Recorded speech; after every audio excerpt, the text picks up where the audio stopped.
welcome to G4G on YouTube. Today we're taking a look at a game going through a stress test over the next few days, and it is called Gigantic.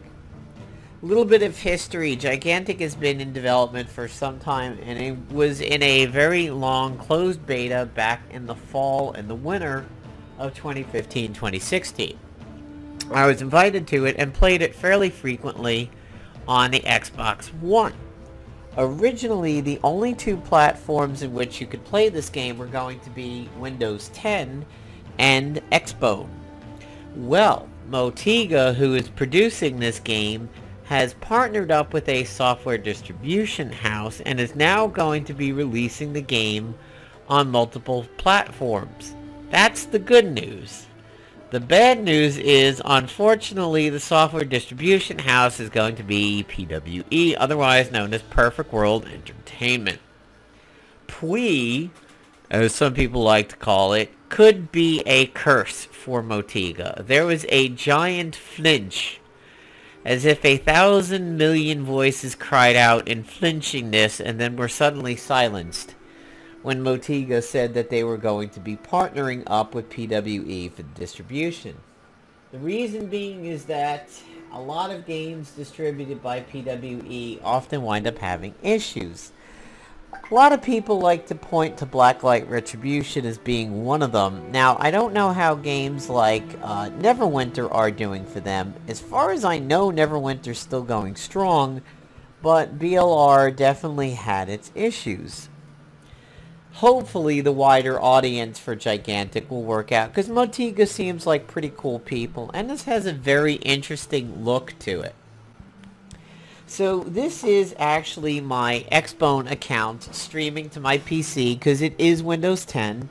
At the time that I was playing this game, my main PC was Windows 7, and I was ramping up Windows 10 on some of the laptops and Windows tablets in my place.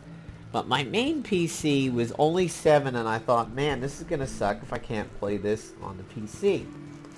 I still don't know what it's like to play this game with a mouse and keyboard yet, as I have only played this with an Xbone controller. It is a MOBA hero shooter in the third person, so it's basically a TPS hero MOBA. Where can you draw parallels in this? What other games can you say are similar to it? Well, hero shooters right now, as we know, are just big. Everybody's doing them. Of course, the giant juggernaut is Overwatch, but Overwatch has no PvE component and is definitely not a MOBA. It is just a straight up hero shooter. Battleborn shades into the MOBA territory to a degree. There are a lot of PvP maps where you basically call it MOBA-ish or MOBA-light. In all actuality, the proper way to classify Battleborn is a hero shooter with MOBA and tower defense elements to it.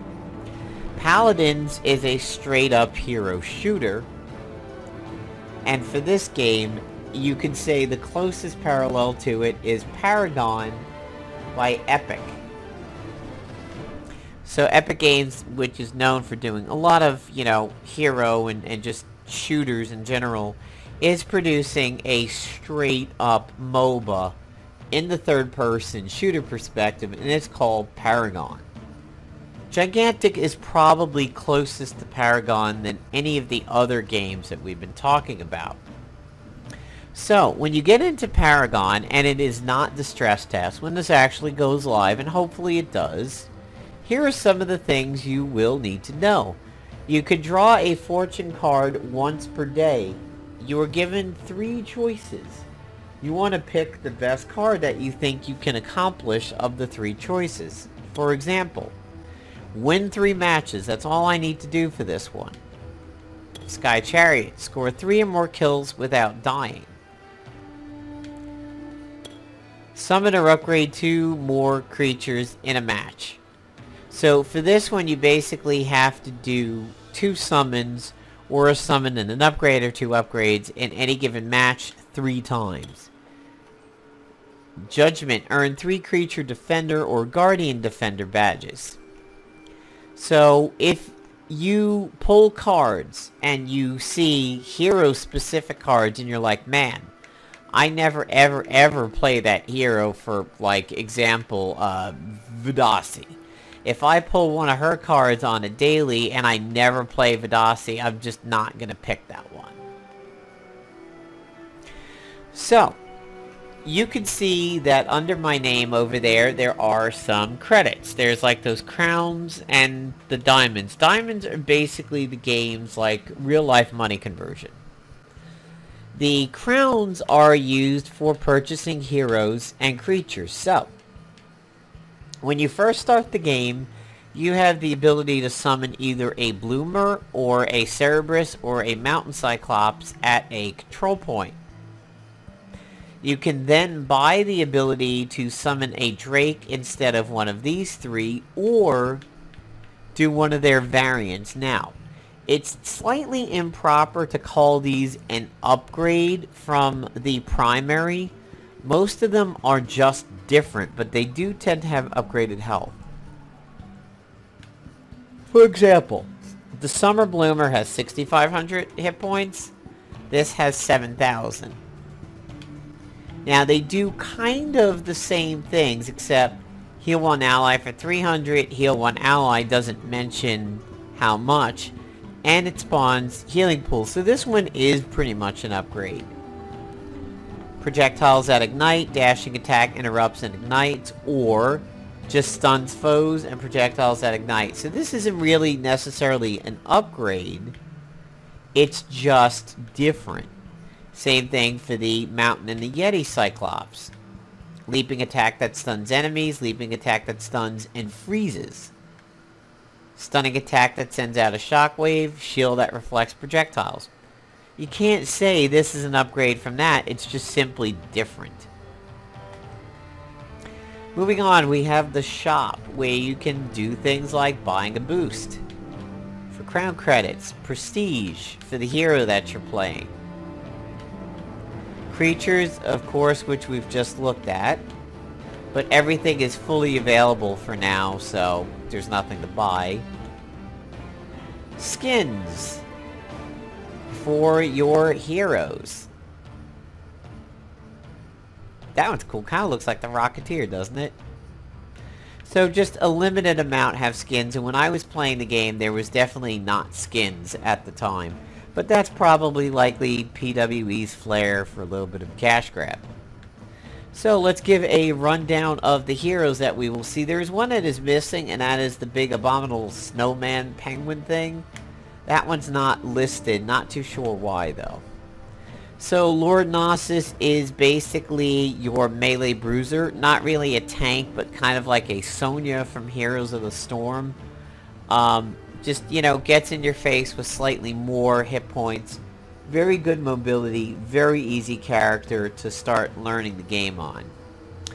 Beckett is kind of the tutorial character, a little bit like a Rainer slash Tychus. He has fast firing pistols, or he could switch to a slow cannon, and he gets grenades, he gets a jetpack, and he has a Oscar Mike slash airstrike ultimate. We have Margrave, which is pretty much the tank of the game. If you're looking for a tank and somebody who can survive a lot, it's this guy. He is pretty much all melee based, but he does have a shield that deflects projectiles. He has leaping attacks, and he's got a ground and pound ultimate. IMANI is a sniper, and if there's somebody who I enjoy playing and try to play as often as possible, it is her. She can stand far back at the front line and zoom in and shoot. She has a Widowmaker-ish burst fire at close to medium range. She can change her ammo up to add burning damage to the next 3 attacks. She has a smoke. Excuse me, she's got a smoke bomb that as long as she's in it, she's invisible. And then she has an ultimate of a 3-shot kill shot. She's just like 1, 2, 3, and next shots are super powerful. TYTO the Swift. Very annoying melee character. Jumps in, does combos, can swoop in with a big leap, has a blade dance a little bit like Sonya or Wrath in Battleborn, and his ultimate is to cause a lot of bleeds as he dashes through you. HK206 is pretty much Bastion. He's so much pretty much Bastion, he even has a turret mode. Fortify, gains 20 front armor, increases accuracy, and immunity to pushes. You can't move. Now, unlike, say, Paragon, this game features no purchasables for the character in-game. You have talents, like, say, Heroes of the Storm, but it's not like other MOBAs like League and Dota and Paragon where you're like, I am going to buy this Twig of Attack and these Boots of Speed and this hit point potion and this mana potion. It's not like that. You buy things around the map, which are your summons, and you have your talents. So it is a little bit more accessible for the MOBA noob, but it's hard to say, hey MOBA person, come play this. This is a third-person shooter with MOBA elements, really. Trip is, she's very annoying. She's super fast, she has the ability to stealth, and unlike Imani, the stealth stays with her. And she's got a Blade Storm ultimate. Vodin is pretty cool, I play him a lot too, aside from Imani. He can kind of stand in the back line, he's your typical bow shot guy. It's, you know, like Cassie, like Hanzo, like Thorn in Battleborn. But he's got a touch of support to him. He can hold the trigger to fire a charged up arrow. He can drop a poison spore cloud. He can create a decoy kind of like Nova. He has hidden spring, which does a health pool where he drops it. And his ultimate is basically an arrow that creates tangling roots. Wu reminds me of Glenn from Chrono Trigger. That's pretty much all that I think of from him. He's Frog. He's Glenn. But he is not sword-based. He is melee-based. He's kind of like monk attacks. He's got a melee combo. He's got a kick that knocks you up and back. He's got that crashing waves, which I really ever get to see. He's got a Stitches-style hook. And he's got a ultimate where he gains armor and damage bonuses. Charnook is basically your mage caster of the game. Likes to try to stand back if possible, and he works with fire. So he has a fireball, in close dragon breath, detonate to get out of trouble, and hot hail. His ultimate is a flame geyser, basically.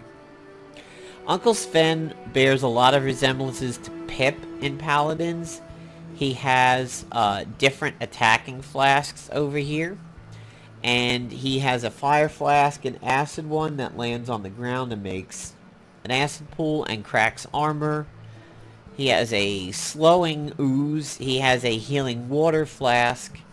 And he has Chaos Quaff as his ultimate. Lobs a projectile, turns enemies into Motigas, locking out their skills, so it's a poly ultimate.